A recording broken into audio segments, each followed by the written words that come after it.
joining us from the United States of America, but she is straight out of Mogotio, and she has a very, very impressive portfolio, 29 years, and she is Forbes Top 30 Under 30, CNN Hero of 2022, and she got awarded, I believe, it's under a month now, but has gotten global accolades for what she's doing on a rural level in various parts of the country. And I'm talking about Nelly Cheboi. I mean,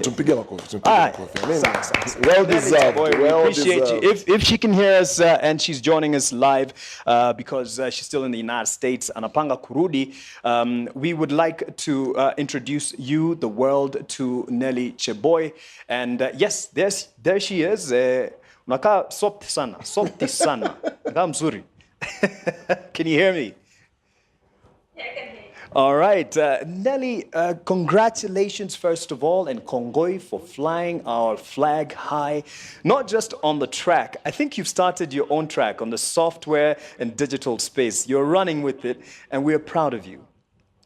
Thank you. Yeah, and just tell us, first of all, what that CNN Heroes Award 2022 has done in terms of how your life has changed. I believe it was 26 days ago. How has your life changed since then? Okay, I'll answer the first question. I think what that award did, being able to bring my mom to the stage was miraculous, and in a few ways, because I grew up, I grew up watching, I saw her. Like we know this, we call them mamambogas, right? We don't even, like, I feel like once you become a teenage mom in the village, that's all you are, mama nani. Like no one knows your name. It's disrespectful for someone to call you by your name. So we have these very hardworking women that are slaving away every day, so, helping their kids, helping their grandkids, helping their community, and nobody knows their name. And most of them, that's all they know.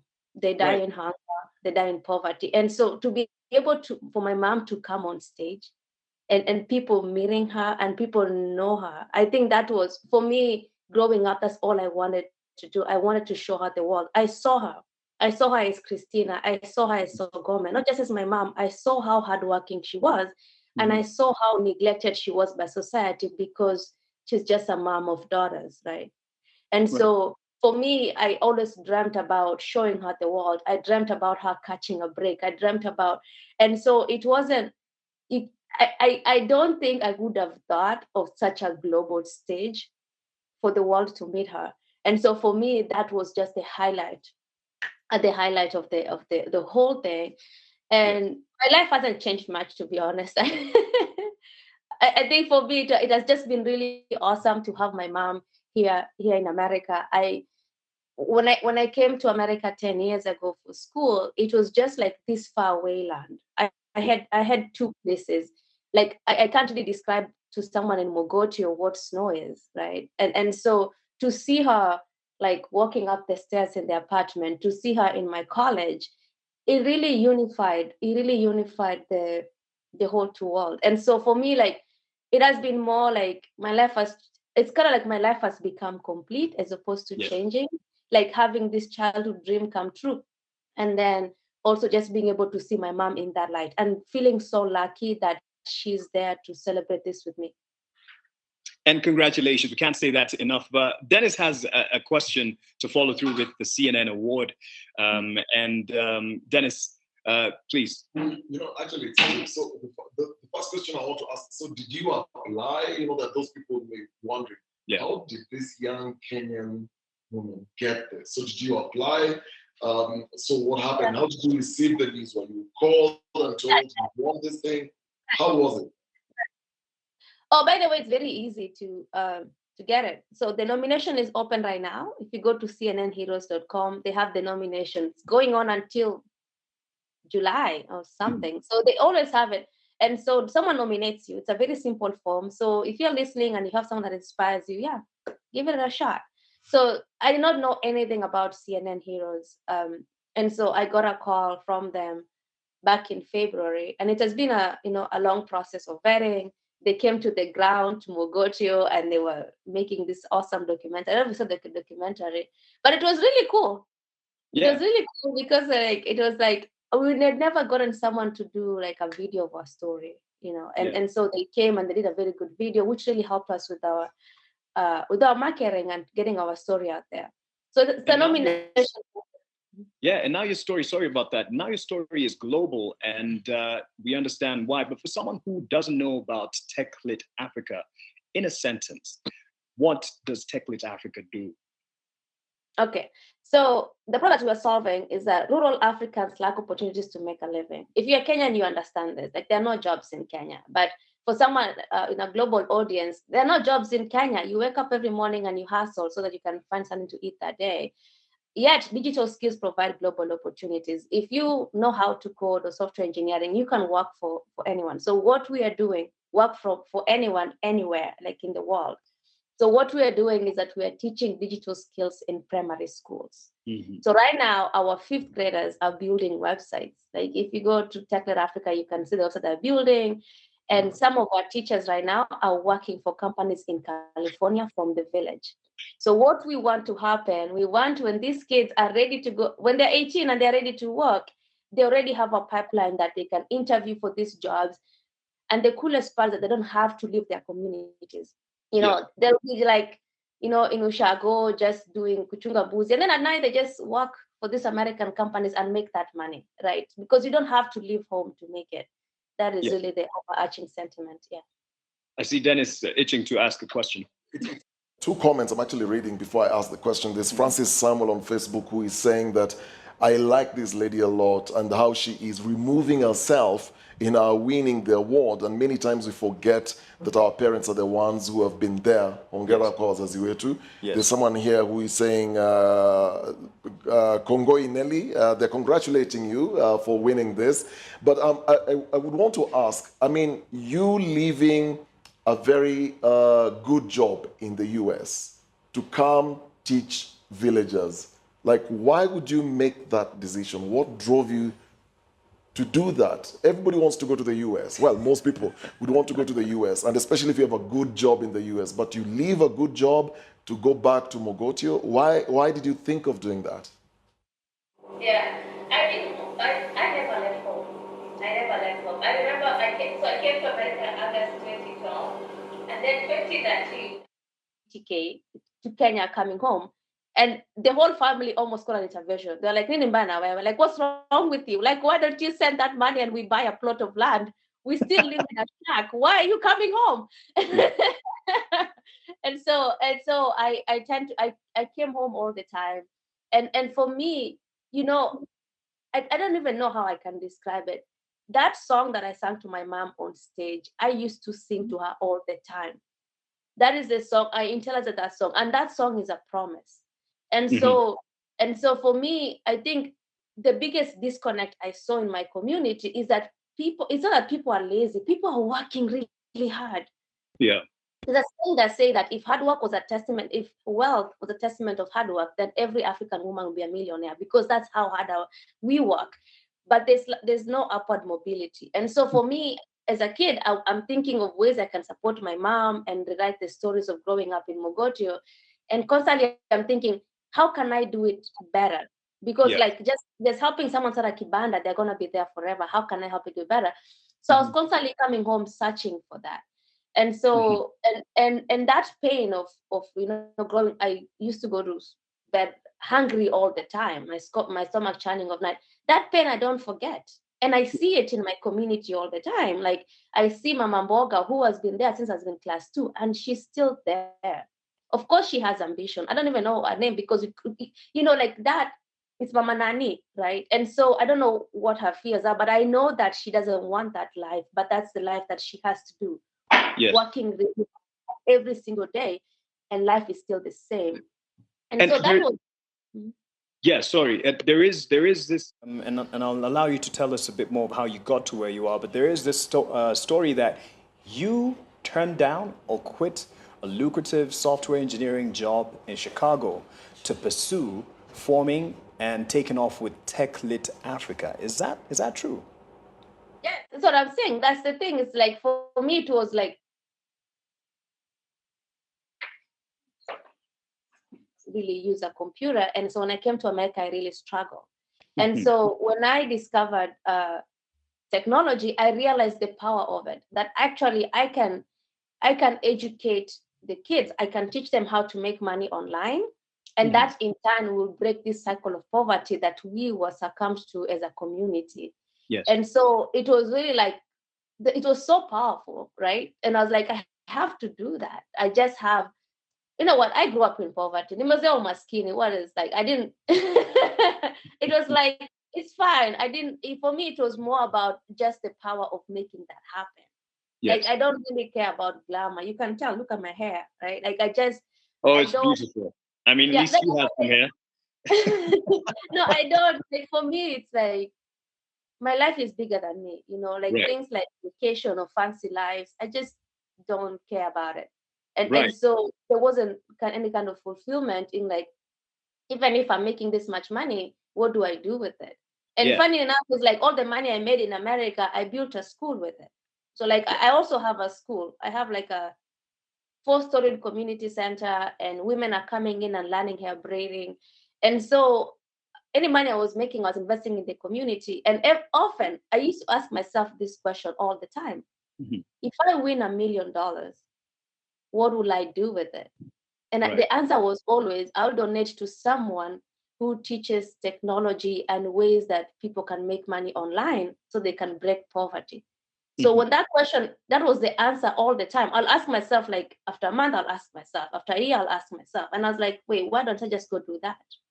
Right. So it was like, it was so clear that's what I needed to do, I wanted to. What does that CNN Hero Award come with practically? Because you've mentioned money and how it will empower you to grow TechLit Africa. There was a figure given that at the award ceremony that you'd be getting $100,000. What comes with this that will actually boost you? Yeah, it comes with a lot of money. I think it comes, I don't know yet because the money hasn't come in. So I'm reading the news as you are. So I'm like, I hope that's true. It comes with a lot of money, and it's just gonna help us grow our organization in a nutshell. It's going to be like, the money is not coming to me, it's coming to TechLit Africa, the organization. Right. And so this year we are working on, we want to get to 100 schools. So last year was a bit challenging because of the election, but this year we want to get to 100 schools. So with that win, I really hope it's going to be easier. And what I really hope it's going to help with, even more than the money, is the sentiment of TechLit Africa in our communities. It was really hard to convince schools before to adopt TechLit Africa. And like, I have called like 1,000 head teachers, and it was such a struggle. So I'm really excited to come home, and I hope that with this win and with this publicity and with this coverage, that people will actually listen to us and work with us to, to empower the kids. Yes. And I'm sure Dennis wants to get to the feedback on what people are saying as they follow this conversation. But so far, I believe it's schools in 3 counties, and you're looking at about 4,000 children that you have impacted. So beyond...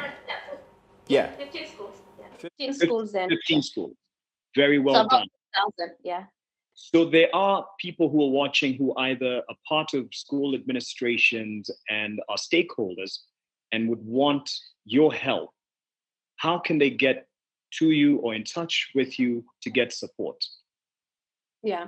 So this is it's not really called a support, it's a partnership. Yeah. It's a partnership. So this is what TechLit does. TechLit provides the computers.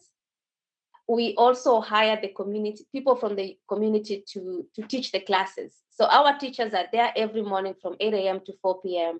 And as you can see, our kids are building websites at grade 5, right? That's just how impactful we are. As a school, we are asking you to pay for the teachers.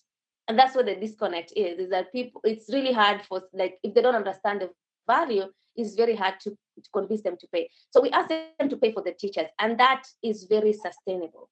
Because once the computers are in the community, they are creating jobs, right? They are teaching the kids, and it can run forever instead of depending on fundraising and philanthropic dollars all the time. And that's all there is to it. So if you're in a rural, like, we have 2 criteria. We only work with rural schools because it's a completely different market from cities. In rural schools, we have to optimize for lack of electricity. You have to optimize for like so many other different things that you wouldn't do like in urban slums, for example. So our focus is rural areas, and then if a school is willing to help us with the costs of running the program, that's it. Tunakuja. That's really all there is to it. Yes. Yeah. Dennis. I think, Nelly, your story is so swinging, and I think wisdom precedes your age. I mean, with the things that you're saying, there's a gentleman called Kibet on Facebook, I think is your village mate. He's saying, very impressive watching Nelly Cheboi's story. There is another one here, guys watching live from Lamu. We have someone else here watching from Kisi, my village, somebody else watching from Doha, Qatar. Then there is someone here who says that, congratulations, girl, your mama taught you well. And then, and yes, there's a Code King says, this is a superwoman. I mean, listening to an inspiring story. Yes. Arap Argui says, you worked so hard and pushed your abilities to the limit to make your dreams a success. Congratulations. Tupchet, I don't know what that means. I hope it's not. You are an inspiration to many. Yeah, and Annie says, this lady is an inspiration. We celebrate you.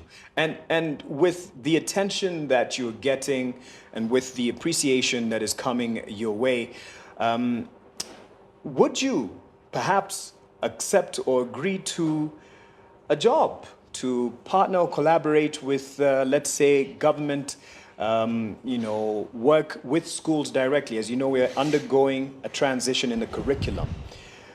If His Excellency William Ruto picked up the phone and said, Cheboi, kuja tuongee, utafanya kazi? I don't know. That's like, I don't know. I don't know how to answer that. It's like, it's too vague. The question is too vague. I mean, I don't, yeah. No, but for instance, we're going through the curriculum change and transition. What would your advice be then to the minister who is in charge of the education docket, as well as the president? Because okay, that's one I can answer. So CBC is very powerful. I know there's a lot of sentiment. There's like all TikToks about him is CBC, but I love CBC, and for me the disconnect that I was seeing was that you are with 844, as long as you're a student, like from class 1 to form 4, like you didn't know what the real world was. So you were just like, your parents are running around just to pay your tuition. You were just, when you're a student, you're so sheltered. And then once you graduate form 4, you're expected to just go and figure out life. Like just go and get a job immediately and go figure stuff out. And that, so what was happening is that we were churning out people that have no idea what, like the skills that they were getting was just a lot of memorization. Like there wasn't really real skills. But now with CBC, we have like a class 5 student who knows how kuuza mboga sokoni. They already know how to hustle. It's already baked into the curriculum. And so that creativity and self-reliance is very powerful. And I know that CBC has been very challenging, especially when it becomes a question about the disparity, right? Oh, some schools have this, some schools don't. But the conversation, that is a much better conversation to have. It's like, how do we make this curriculum universal? How do we accommodate for the schools that don't have it, instead of using that disparity to disregard it? To be like, oh, so some schools in let's say Mogotio don't have computers, therefore CBC should be abolished. No. How do we actually help the schools in Mogotio that don't have computers actually have access to that? Right. And so, and I really think that it's gonna be very painful, like just adopting this curriculum and making it worldwide, like making it universal in the nation. But I think it's worth it. Right. And yeah, I really think we just have to keep at it. We just have to, all of us have to understand what the curriculum is trying to do instead of making fun of it. I know, yes, the jokes are there. It's really cute to see like a kid in class 5 saying, no, I get it. But really just like, instead of saying like eradicate CBC, I think there's so much power in it. So we just have to keep building it. Yeah. You can only improve when you work on it. So if we get rid of it, we can't really improve. So let's rewind back to your message to the youth and other people who feel that they're powerless. because you know, struggled through. And you were able to go through school. You got an A. You can still hear me. Apologies for that. Yeah. I think you're muted now. Yeah, I think it was our Facebook feed. Apologies for that. But you got a scholarship after getting an A in high school, and well done for that, through a lot of hardship. And there's a part you say you actually would read because hamkuwa na mafuta ya either koroboi ama ya ile lamps. Yeah. Kerosene, yeah, no kerosene Yes. lamps. Yes. Where would you study? Well, I mean, again, it's just like, so I used to study in verandas. Like, there's a hospital nearby. I used to go and study there because we couldn't afford kerosene. And where did I get the drive from? Is that what you're asking? Yes, as you encourage the youth, because I mean, someone would say, "Oh, she got an A, she got a scholarship," you know. Oh my God, I can give you a little bit of. So I grew up in Mogotio, and I went to Mogotio Primary, which is a public school, village school. And from there, I was the top girl in Kweba Tech district, like from a public village school. And then with that, I got a scholarship to go to not a scholarship. I got top girl. I went to a national school, in Thika, Mary Hill Girls. And in Mary Hill Girls, I could not afford tuition. I could not even afford transportation back home, like matatu. I could not afford bus fare. And so every time I'm sent home, I have to call my mom, and my mom has to organize ways where I can get home. And then tunapika mandazi, like we're at the kibanda for a week so that I can just get transportation back, not even the fees I was sent to take. And so I was doing my assignments. I was studying on the road at the kibanda. That's how I got my high school education. I was constantly sent home. And so, no, it wasn't easy getting that A. Mm-hmm. But I think for me, it was, I think I don't know where I get this, but I always engineer my future in a way, in that I look at myself and all the power that I have at the moment, and I say, what can I do now so that when future Nelly looks back and looks at this moment, I don't have to regret and say, I should have done this, I should have done that.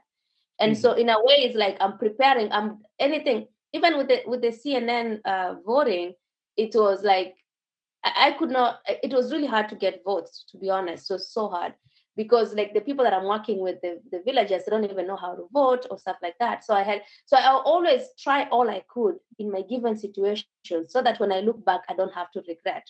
Mm-hmm. Even if it goes bad, I'm like, I tried all I could.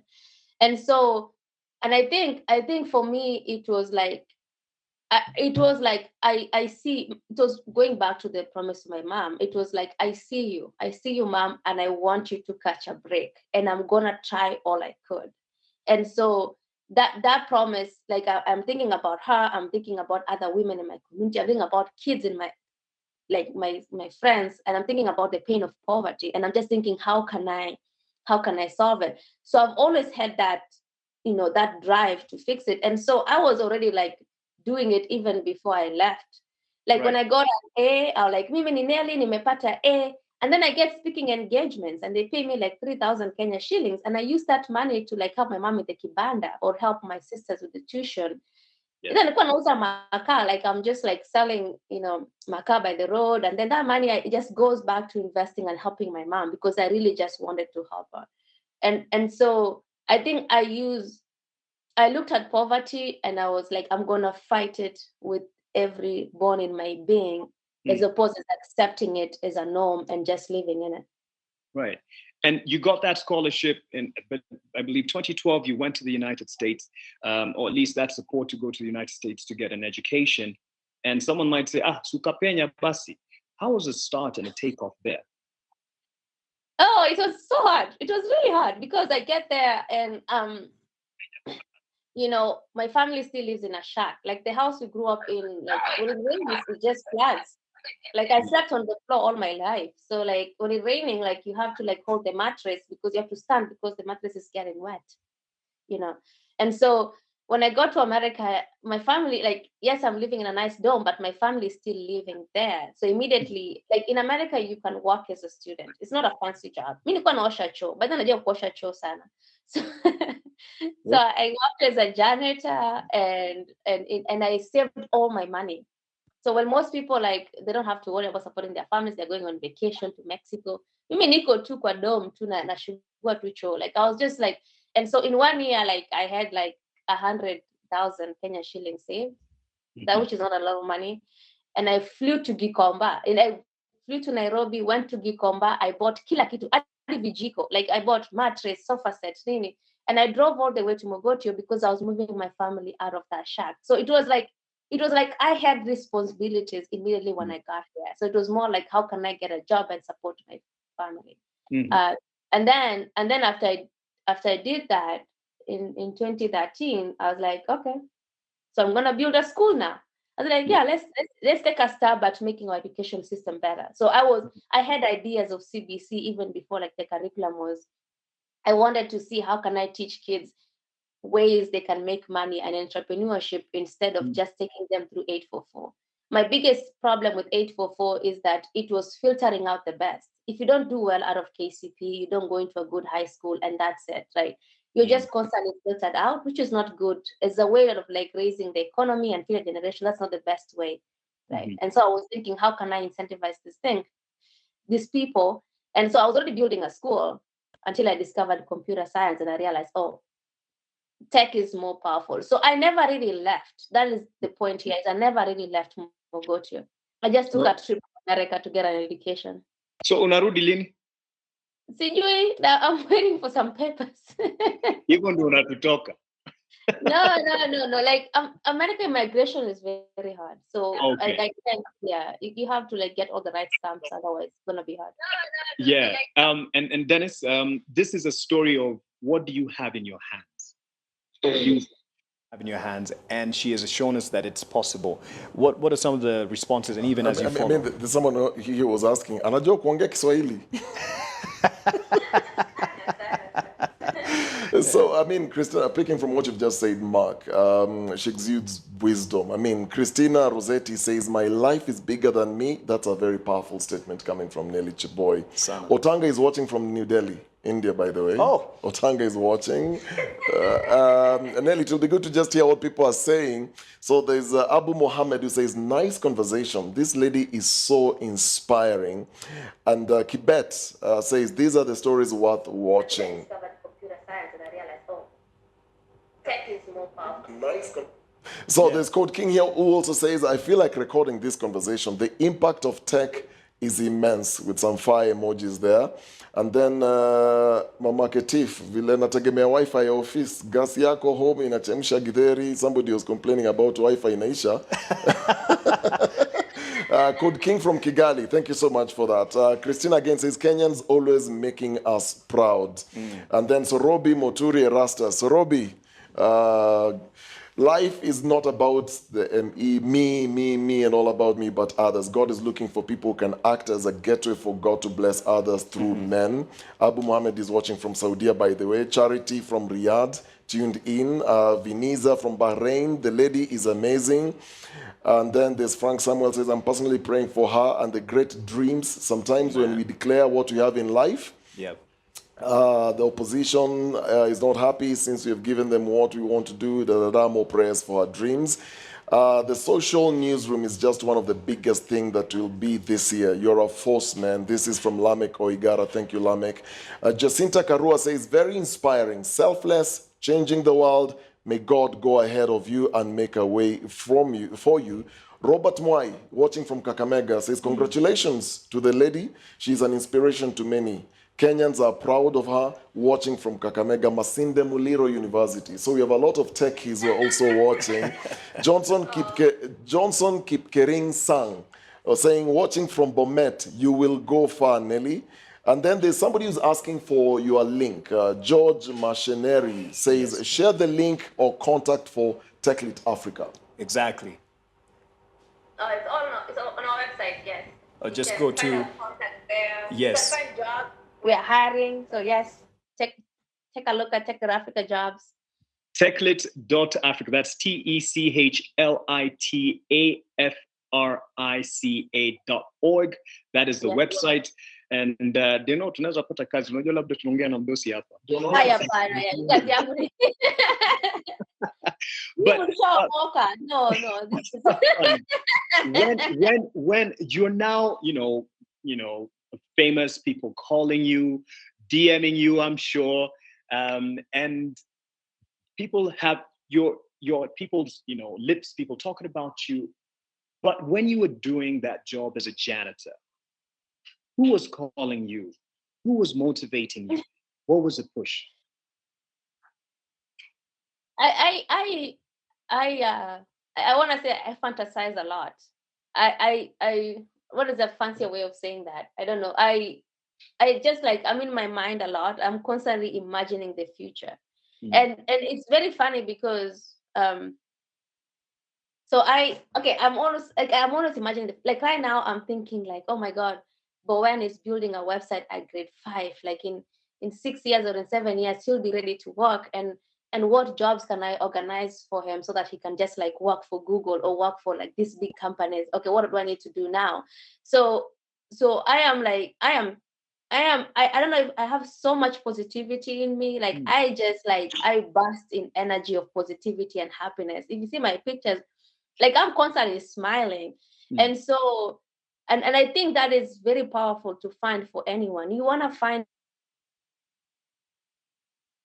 it. You want to find what drives. And so I don't, in a way that anything external doesn't really faze me.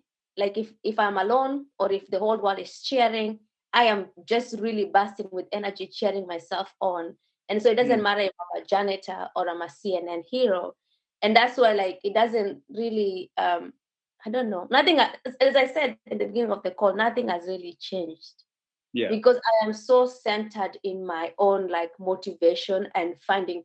I've had to pull myself out of poverty. My mom was there and really helpful and encouraging, but I've had to almost burst into existence and take over the world just by my sheer belief in that I can do it. And so I have kind of created an aura around me of just motivation and energy. And to answer your question is yeah, it was just me. And I mean, you're doing so graciously going about that with all the attention you're getting. And we're getting to the last moments of this interview, and I know people want to hear more. And for those who are having Wi-Fi issues, don't worry, we're turning this to a podcast and we'll upload it and share. You've mentioned Mom, Christine. You guys are vibes on vibes. I'm following you on Instagram, and your mom is just, tell her to open a YouTube channel. She will get followers and subscribers because I'm working on that. I am when I go back, I'll work on that. And what I want is I want her to make unlike me, my mom loves glamour. She just loves. I told you she went back to Kenya really soon because she wanted to go brag. She was I cannot brag here. She's ready. She has so she loves glamour. Now my share can be expensive. So I want her to have I want someone to sign her up, like a brand ambassador. Yes. And then then she can spend her own money on her fancy things. She's going back to school, you said. She's back to do school? She's gonna go back to school. She says she only needs 2 months in school to learn English. Yeah. She says she's gonna call CNN after that. She's gonna be hey, we had a good thing going. What happened? I heard you say somewhere that she's doing amefanya diploma. Anaitaje? Did you? Anafanya diploma. Is it a diploma or degree? Ama nini? There's something you mentioned in one of the interviews. Oh no, it was my grandma who was saying go get me degree and diploma. She's going to learn English because she wants to come back to America and she wants to be a manager. Oh. So I don't know watu wakipanda nyasi akasema si kazi mimi naweza fanya lakini baridi nataka tu kazi ya manager na nichunge watu. She has ambitions. Your mom is definitely the backbone of you and your family of I believe 3 other sisters. Yeah. Who else would you credit for the success of TechLit Africa, and what would you say is your success story so far of TechLit Africa? Okay. So my partner Tyler Cinnamon. Partner biashara? Partner, boyfriend. We've been together for 6 years. Together, that's gone. She's been together for 6 years. Umesikia majamaa mlikuwa mnauliza kwa chat box. What's his name? Tyler Cinnamon. We have been together for 6 years. We started TechLit Africa together in 2018. So like 4 years ago. And so what is really amazing about him is that he just left. Like me, people think like, oh, you left your job in America and you came back to Mogotio. Like, yeah, Mogotio is home. But for him, he left like his life in America. I did to me like latrine, never. And he came to Mogotio in the village. So the first time he came to Mogotio, I was thinking like, I need to villagize him. So I was like, okay, you're going to use a latrine. You're going to live in a one-room apartment. And the poor guy got typhoid. Ooh.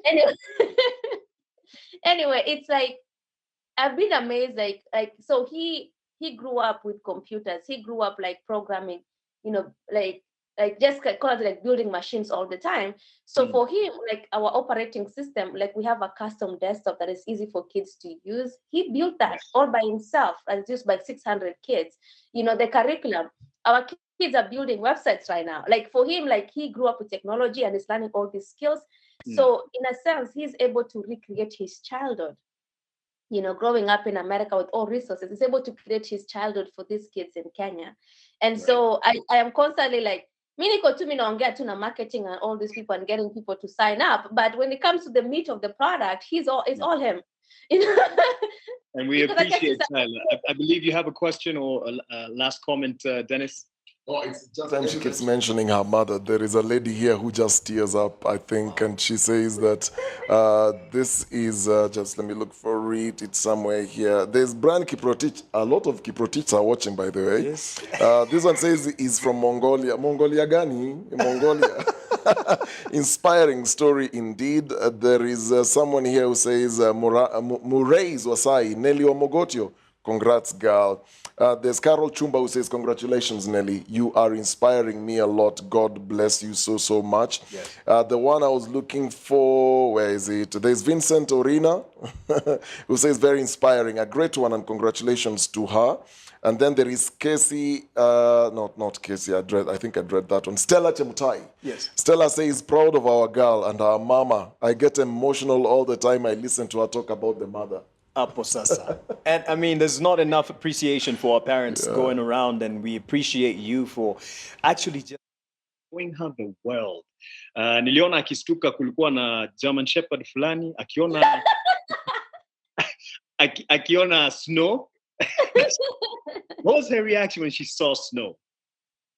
Asama ni vumbi area hii. Yeah, she was like, everything in America is so fancy. Even their vumbi is white. White. He should open. In fact, Semabox can easily help her with the podcast.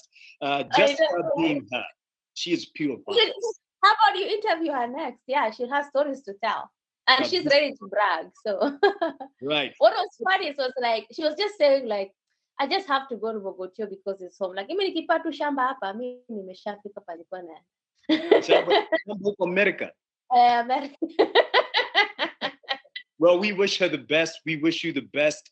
I'm sure TechLit Africa is going beyond even Kenya because it's TechLit Africa, but you've started home and charity begins at home. We really want to appreciate you and the great honor that you have given us as our first guest for the social newsroom. And Semabox, yes, we want to sign up, Mom.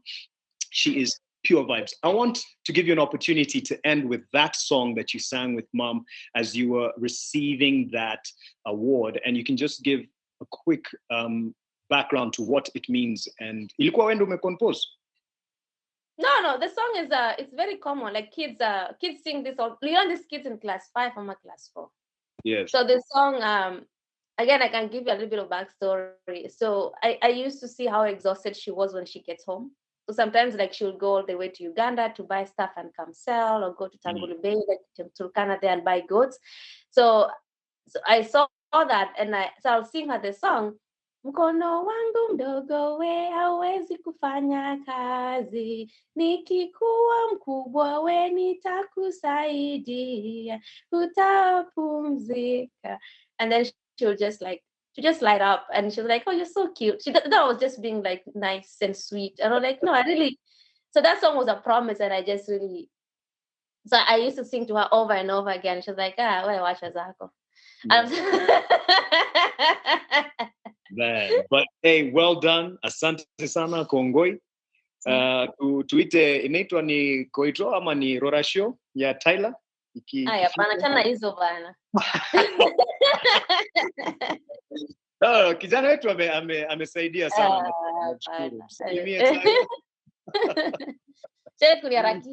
Keep shining. You are one of the youngest people who have met that are actually self-actualized.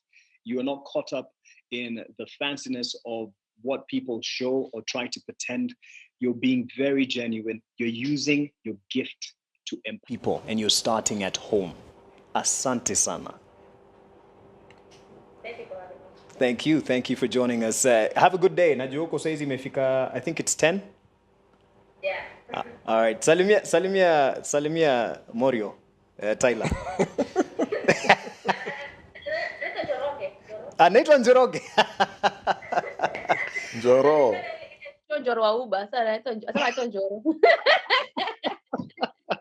Oh man, we could go on and on. By the way, tumepita na 20 minutes ile conversation tulikuwa tuongea, lakini that just shows your good company. And so thank you so much, Nelly Cheboi. Keep shining, and we celebrate you. Asante. Bye. Bye-bye. Have a beautiful day. They know.